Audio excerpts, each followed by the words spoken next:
Now, speaking of Kung Fu... Yes, number 2 is awesome. My number 2 is Pai Mei from Kill Bill Volume 2. He's played by Gordon Liu. He's only in the second Kill Bill, but he's the guy who taught the bride how to do everything with her bare hands. She was already pretty good with a sword before she met him, but her ability with a sword was like dwarfed by his ability with his hands and feet. So he taught her everything he knew, including the 5-finger death palm. Yeah. And he taught her basically through abject humiliation and torture. It works for her. She learned how to do all this stuff. She could punch her way out of a coffin, just from learning all the things that he did. This is probably one of my favorite sequences of the entire Kill Bill movies.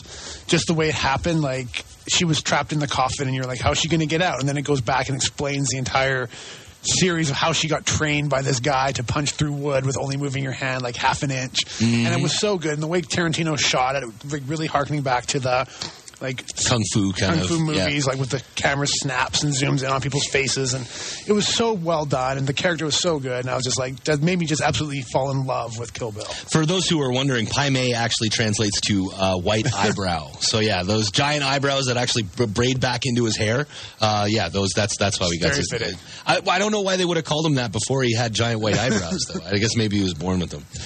Okay, and number 1. I mean, it shouldn't come as a surprise to anybody, but it's there couldn't be a list without Yoda. Yep. Yoda is the master. He doesn't actually do any martial arts. He doesn't even really consider to learn the Force as a Jedi to be even a martial. Like, it's not used for fighting, only for defense, not for attack. But it is sort of a discipline that takes kind of meditation, which is, I guess, what the martial arts is supposed to be in their most pure form.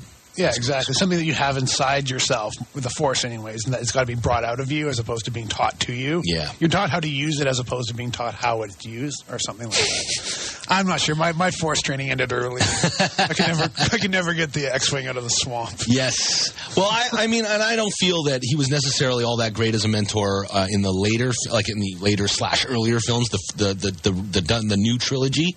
It was just sort of, I think, all they could really do was make him talk in that sort of subject-verb-noun sort of way.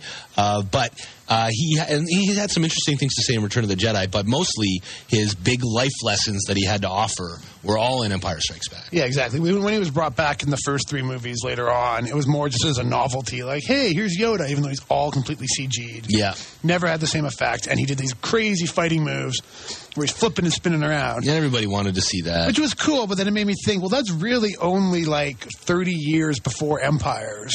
How come he's so nimble and agile, and then 30 years later, I have an answer for you. He's like a decrepit old man. He's like 900 years old. There are 2 special explanations that are supposed to go into how you watch Star Wars now, especially as you watch the fight between Obi-Wan Kenobi and Darth Vader at the end of A New Hope, right? Because if you remember the way they fought in Revenge of the Sith, holy cow, they're fighting like crazy, even though it was shot really bad. You can't really tell. But in A New Hope, what you're supposed to be able to imagine is that while they're only standing there and fighting in their little kind of best way that George Lucas could envision it back then, what is actually happening is there's crazy force swooshing all around, and they're more fighting each other with their minds than with their bodies. Yeah.